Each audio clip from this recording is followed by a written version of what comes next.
Rohingya adalah sebuah kelompok etnis Indo-Arya dari Rakhine Arakan di Myanmar. Sebelum genosida Rohingya pada tahun 2017, ketika 740.000 etnis Rohingya melarikan diri ke Bangladesh, sekitar 1,4 juta Rohingya tinggal di Myanmar. Rohingya dideskripsikan oleh jurnalis dan media sebagai salah satu etnis yang paling terpersekusi di dunia. Karena pemerintah Myanmar tidak memberikan kewarganegaraan bagi Rohingya. Myanmar tidak mengakui asal-usul mereka yang juga sebagai pribumi di sana. Myanmar meyakini mereka adalah etnis Bengali dan bukan asli orang Myanmar. Masyarakat Myanmar beranggapan kalau Rohingya adalah imigran gelap asal Bangladesh. Namun, orang-orang Rohingya menganggap bahwa mereka adalah pemukim asli dari Myanmar, bagian barat dengan sejarah selama lebih dari 1 milenium, dengan pengaruh dari Arab, Munghal, dan Portugis. Orang Rohingya mengklaim bahwa Rohingya adalah keturunan dari pemukim dari masa prakolonial dan kolonial Arakan. Secara historis, wilayah tersebut terdapat kerajaan yang independen antara Asia Tenggara dengan India. Pemerintah Myanmar menganggap Rohingya sebagai imigran yang datang dari Chittagong di Bangladesh pada masa kolonial Inggris.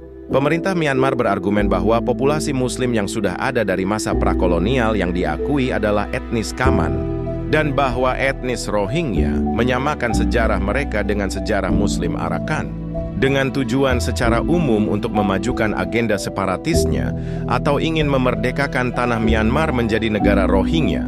Selain itu, pemerintah Myanmar tidak mengakui istilah Rohingya dan melabeli komunitas tersebut sebagai etnis Benggala.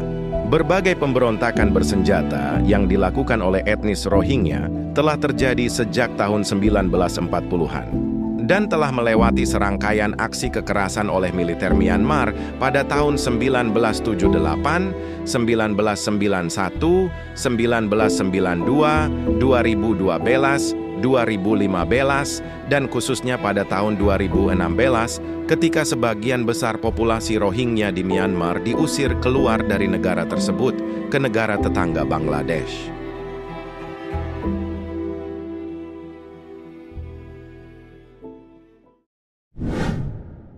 Menurut catatan beberapa sumber, Rohingya adalah keturunan pedagang dan tentara Arab, Turki, atau Mongol yang pada abad ke-15 bermigrasi ke negara bagian Rakhine, Myanmar. Selama berabad-abad, pedagang Muslim tersebut berbaur dengan para pendatang dari Bangladesh dan India hingga membentuk etnis Rohingya. Selama itu pula, mereka sebagai kelompok Muslim minoritas hidup damai di wilayah Rakhine bersama umat Buddha Myanmar. Secara fisik dan budaya, etnis Rohingya lebih mirip orang-orang Bangladesh dan India daripada suku Bamar yang menjadi kelompok etnis terbesar di Myanmar. Konflik antara etnis Rohingya dengan penduduk asli Myanmar mulai terjadi pada akhir abad ke-18 ketika Inggris datang dan menjadikan Myanmar sebagai koloninya. Saat itu, orang-orang India yang juga dijajah oleh Inggris berdatangan ke Myanmar untuk bekerja. Namun sifat natural orang India yang tergolong arogan, bahkan terkesan merampas hak-hak orang Myanmar.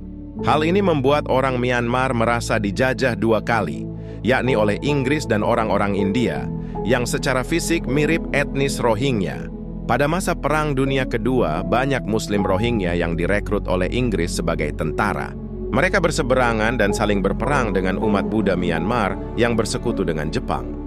Ketika Inggris berhasil diusir Jepang pada 1942, etnis Rohingya di Rakhine menjadi sasaran kemarahan orang Myanmar. Dari alasan arogan, teroris, pengkhianat dan perampas hak yang disematkan pada etnis Rohingya oleh orang-orang asli Myanmar, membuat kebencian-kebencian itu terus diwariskan oleh masyarakat Myanmar sampai saat ini. Konflik yang tak berujung ini mengakibatkan masyarakat Rohingya di Myanmar mulai lari dari tanah mereka di wilayah Arakan Myanmar.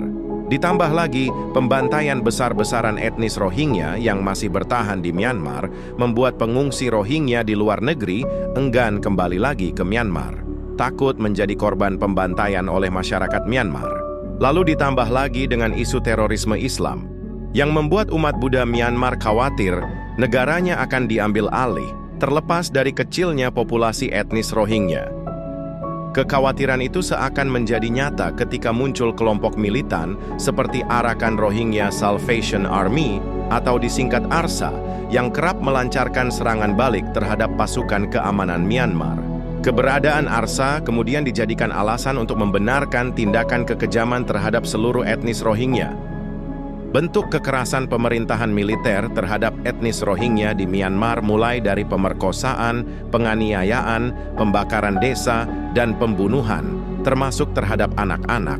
Selama beberapa tahun terakhir, ratusan ribu etnis Rohingya telah melarikan diri ke beberapa negara tetangga Myanmar seperti Bangladesh dan negara kita Indonesia.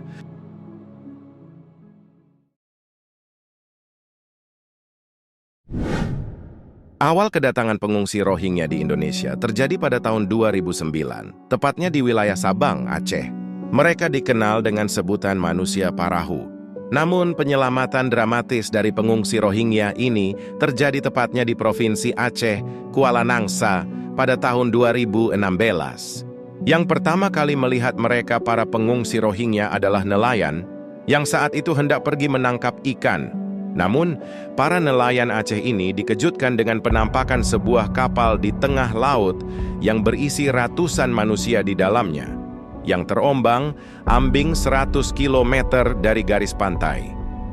Akhirnya para nelayan ini mendekati kapal yang terombang-ambing itu. Setelah dekat, betapa kagetnya nelayan itu melihat suasana di dalam kapal yang sangat sempit. Para pengungsi Rohingya terlihat duduk berdesakan dan meringkuk di kapal. Momen yang paling menyayat hati adalah kondisi anak-anak, bayi, dan wanita yang sudah terlihat lemas. Akhirnya para nelayan ini mengurungkan niatnya untuk berlayar. Mereka lebih memilih untuk memberikan pertolongan kepada pengungsi Rohingya terlebih dahulu. Nelayan Aceh itu memandu kapal Rohingya ke daratan untuk memberikan pertolongan. Namun sebelum sampai di daratan, polisi air Aceh menyetop mereka. Nelayan itu sempat diancam oleh polisi air Aceh akan dipenjara jika berani membawa pengungsi itu ke daratan. Polisi air itu mengatakan bahwa para pengungsi ini tidak diterima kedatangannya di Malaysia dan Thailand. Tapi nelayan itu tetap melanjutkan penyelamatan. Malah nelayan itu mengancam balik polisi air itu, kalau para pengungsi Rohingya tidak boleh berlabuh, mereka akan demo besar-besaran. Akhirnya setelah negosiasi panjang, kapal pengungsi Rohingya itu diperbolehkan berlabuh. Segera setelah berlabuh, warga Aceh saling bekerja sama untuk mengumpulkan bantuan. Tanpa campur tangan pemerintah, masyarakat menggunakan uang pribadi mereka menggalang dana untuk pengungsi. Mulai dari membelikan makanan, air, hingga tempat tinggal sementara untuk para pengungsi Rohingya. Disediakan pula pusat kesehatan sementara di tempat pengungsian tersebut untuk mengecek kesehatan para pengungsi yang terlihat sakit-sakitan. Masyarakat sangat antusias memberikan bantuan kepada Rohingya dengan alasan kemanusiaan dan saudara seiman. Sejak saat itu, Aceh telah menjadi tempat pendaratan bagi 41 gelombang kapal pengangkut pengungsi Rohingya dengan total 6.150 orang hingga 2024. Seperti memanfaatkan gerombolan pengungsi Rohingya ini terus mengalami peningkatan di Aceh. Seolah-olah Aceh menjadi tujuan utama para Rohingya bukan sebagai tempat berlindung saja, tapi tempat mereka ingin menghabiskan sisa hidup mereka. Karena jumlah pengungsi yang semakin masif dari tahun ke tahun, hal ini membuat pemerintah Aceh jadi kewalahan. Ditambah, tidak ada pihak yang bertanggung jawab atas masuknya pengungsi-pengungsi Rohingya tersebut, sehingga masyarakat menolak mereka. Padahal Indonesia tidak bertanggung jawab atas konvensi pengungsian tersebut. Lama-kelamaan pengungsi Rohingya menunjukkan sifat aslinya. Konflik pertama orang Rohingya dengan masyarakat Aceh karena perilaku mereka yang buruk. Para pengungsi Rohingya yang diterima di wilayah setempat mempunyai perilaku kurang baik dan tidak patuh pada norma-norma masyarakat setempat. Kondisi ini menyebabkan masyarakat merasa terancam pada para pengungsi Rohingya yang semakin banyak. Perasaan merasa terancam yang dirasakan oleh masyarakat Aceh itu menjadi rasa benci, seiring dengan masifnya narasi kebencian terhadap pengungsi Rohingya yang tersebar di sosial media. Banyak beredar video di media sosial yang menggambarkan kelakuan buruk para Rohingya ini. Mulai dari membuang makanan bantuan ke laut karena mereka tidak dibolehkan berlabuh di pantai. Ada juga yang kabur dari kamp pengungsian, entah apa alasannya, namun hal ini menjadi pertanyaan bagi masyarakat Indonesia. Apakah mereka kurang puas dengan fasilitas yang ada di penampungan? Lalu muncul juga berita bahwa Orang Rohingya tidak mematuhi adat istiadat di daerah tempat mereka mengungsi. Ini jelas memicu kemarahan warga, bahkan warga tidak segan mengusir mereka kembali ke laut. Bahkan warga setempat berani melakukan tindakan anarkis, seperti melempari mereka dengan batu dan semacamnya. Menurut gua pribadi, ini sebenarnya wajar saja. Orang Rohingya berperilaku buruk karena mereka tidak mengenyam bangku sekolah sama sekali, karena pembatasan aktivitas yang dilakukan oleh pemerintah Myanmar.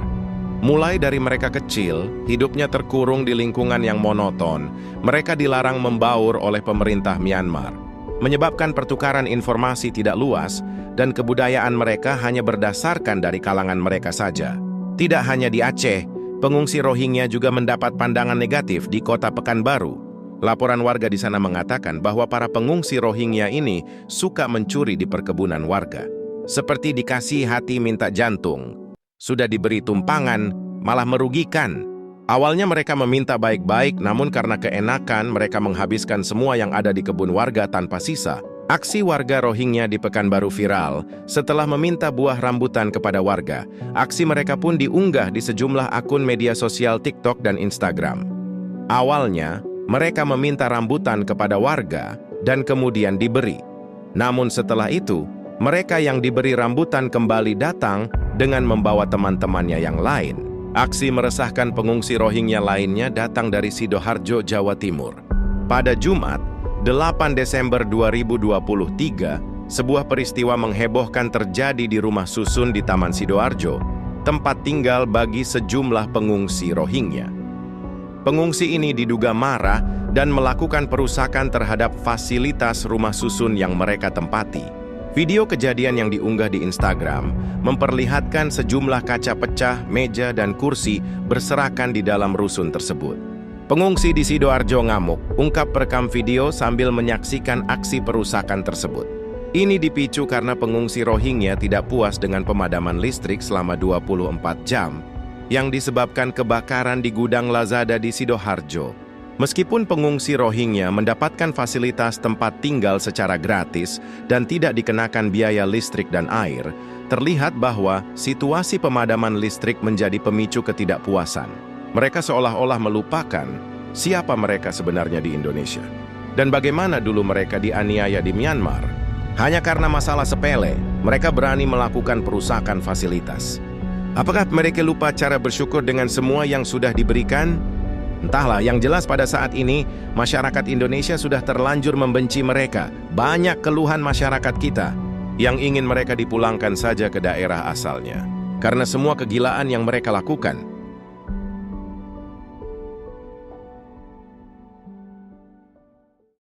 Di Indonesia banyak menampung para pengungsi dari luar negeri yang negaranya tertimpa musibah peperangan dan juga kelaparan, seperti Afrika, Afghanistan, dan juga Palestina.